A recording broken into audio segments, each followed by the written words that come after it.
सभापति जी, हमारे देश की आजादी में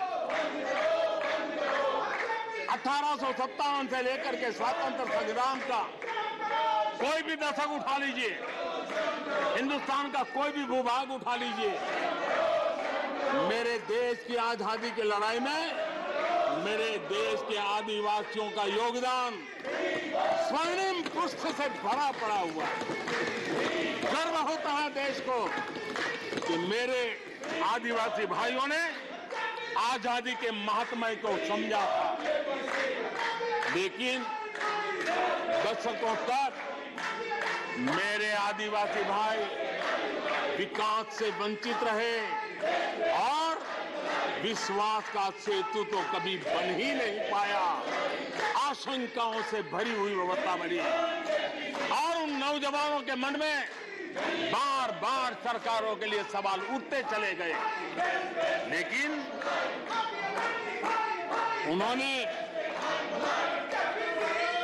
सही नीयत से काम किया होता, नेक नीयत से काम किया होता, आदिवासियों के कल्याण के प्रति समर्पण भाव से काम किया होता, तो आज 21वीं सदी के तीसरे दशक में मुझे इतनी मेहनत नहीं करनी पड़ती, लेकिन उन्होंने नहीं किया। अटल बिहारी वाजपेयी की सरकार थी, पहली बार इस देश में आदिवासियों के विकास के लिए अलग मंत्रालय बना, पहली बार आदिवासियों के कल्याण के लिए, भलाई के लिए, विकास के लिए अलग बजट की व्यवस्था हुई। आदरणीय सभापति जी, हमने 110 जिलों को आकांक्षी जिलों के रूप में आइडेंटिफाई किया, जो विकास में पीछे रह गए, सामाजिक न्याय जैसे महत्व का है, एवं भौगोलिक रूप से भी जो पीछे रह गए हैं उनको न्याय दिलाना उतना ही आवश्यक होता है। और इसलिए हमने 110 आकांक्षी जिले और 110 में आधे से अधिक वो इलाके हैं जहां बहुल जनसंख्या जनजातीय है, मेरे आदिवासी भाई बहन रहते हैं। 3 करोड़ से ज्यादा आदिवासी भाइयों को इसका सीधा लाभ मिला है, उनके जीवन में बदलाव आया है।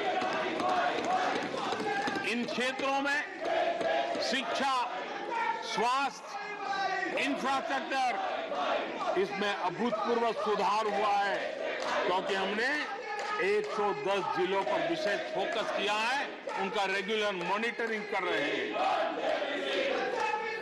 यहां पर हमारे कुछ माननीय सदस्यों ने ट्राइबल सब प्लान की बात का जिक्र किया था। मैं ऐसे साथियों का अनुरोध करता हूं कि जरा समय निकाल करके किसी पढ़े लिखे व्यक्ति की मदद लेकर के बैठिए, जो बजट को अध्ययन कर सकता है, थोड़ा समझा सकता है, और आप देखेंगे तो पता चलेगा कि बजट में शेड्यूल्ड ट्राइब कंपोनेंट फंड्स, इसके तहत 2014 के पहले की तुलना में 5 गुना अधिक वृद्धि हुई है।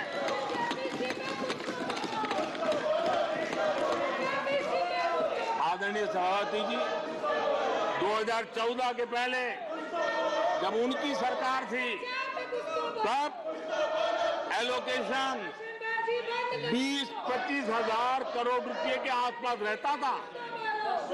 बहुत पुरानी बात नहीं है, सिर्फ 20-25 हजार करोड़ रुपए। आज यहाँ आकर के गीत गा रहे हैं। हमने आकर के इस वर्ष 1,20,000 करोड़ का प्रावधान किया। हमने बीते 9 वर्षों में हमारे आदिवासी, हमारे जनजातीय भाई बहनों के उज्जवल भविष्य के लिए और बच्चों के उज्जवल भविष्य के लिए 500 नए एकलव्य मॉडल स्कूल स्वीकृत किए हैं, और ये 4 गुना ज्यादा बढ़ोतरी है। इतना ही नहीं, स्कूलों में टीचर, स्टाफ, इस बार हमने 38,000 नए लोगों के रिक्रूटमेंट का, हमने भर्ती का इस बजट में प्रावधान किया। आदिवासियों के कल्याण के लिए समर्पित हमारी सरकार ने, मैं जरा आपको फॉरेस्ट राइट एक्ट की बात की तरफ ले जाना चाहता हूं। आदरणीय सभापति जी, देश आजाद होने से लेकर हमारे आने से पहले 2014 के पहले आदिवासी परिवारों को 14 लाख जमीन के पट्टे दिए गए। पिछले 7-8 वर्षों में हमने 7 लाख नए पट्टे दिए। यह अभूतपूर्व काम हुआ है। हमारे आने से पहले 23,000 सामुदायिक पट्टे दिए गए थे, 23,000। हमारे आने के बाद 80,000 से अधिक सामुदायिक पट्टे दिए गए हैं। लिप सिंपैथी बता करके आदिवासियों की भावनाओं के साथ खेलने के बजाय अगर कुछ किया होता तो आज मुझे इतनी मेहनत न करनी पड़ती और ये काम पहले आराम से हो जाता, लेकिन ये उनकी प्रायोरिटी में नहीं था। आदरणीय सभापति जी,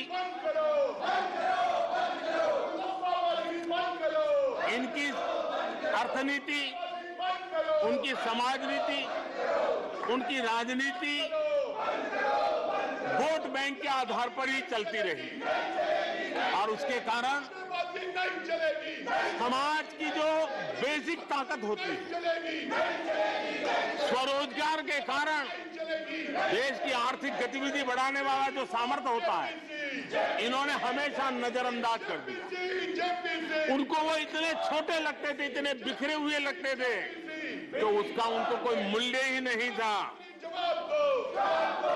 जो छोटे छोटे काम में जुड़े हुए, जो स्वरोजगार के ऊपर समाज पर बोझ बने बिना समाज में कुछ न कुछ वैल्यू एडिशन करते हैं, उनके प्रति दुर्लक्ष्य किया गया।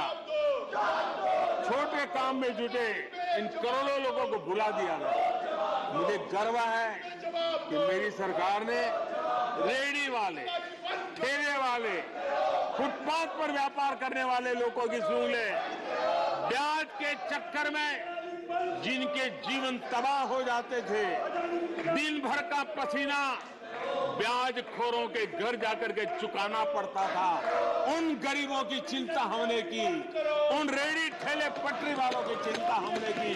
और आदरणीय सभापति जी, हमने इतना ही नहीं, हमारे विश्वकर्मा समुदाय जो समाज निर्माण के अंदर एक भूमिका देते हैं, जो अपने हाथ से औजार की मदद से कुछ न कुछ सृजन करते रहते हैं, समाज की आवश्यकताओं की बहुत बड़ी मात्रा में पूर्ति करते हैं। चाहे हमारा बंजारा समुदाय हो, चाहे हमारे गुमंत जाति के लोग हैं, हमने उनकी चिंता करने का काम किया है। पीएम स्वनिधि योजना हो, पीएम विश्वकर्मा योजना हो, जिसके द्वारा हमने समाज के इन लोगों की मजबूती के लिए काम किया है, उनके सामर्थ्य को बढ़ाने के लिए काम किया। आदरणीय सभापति जी, आप तो स्वयं किसान पुत्र हैं।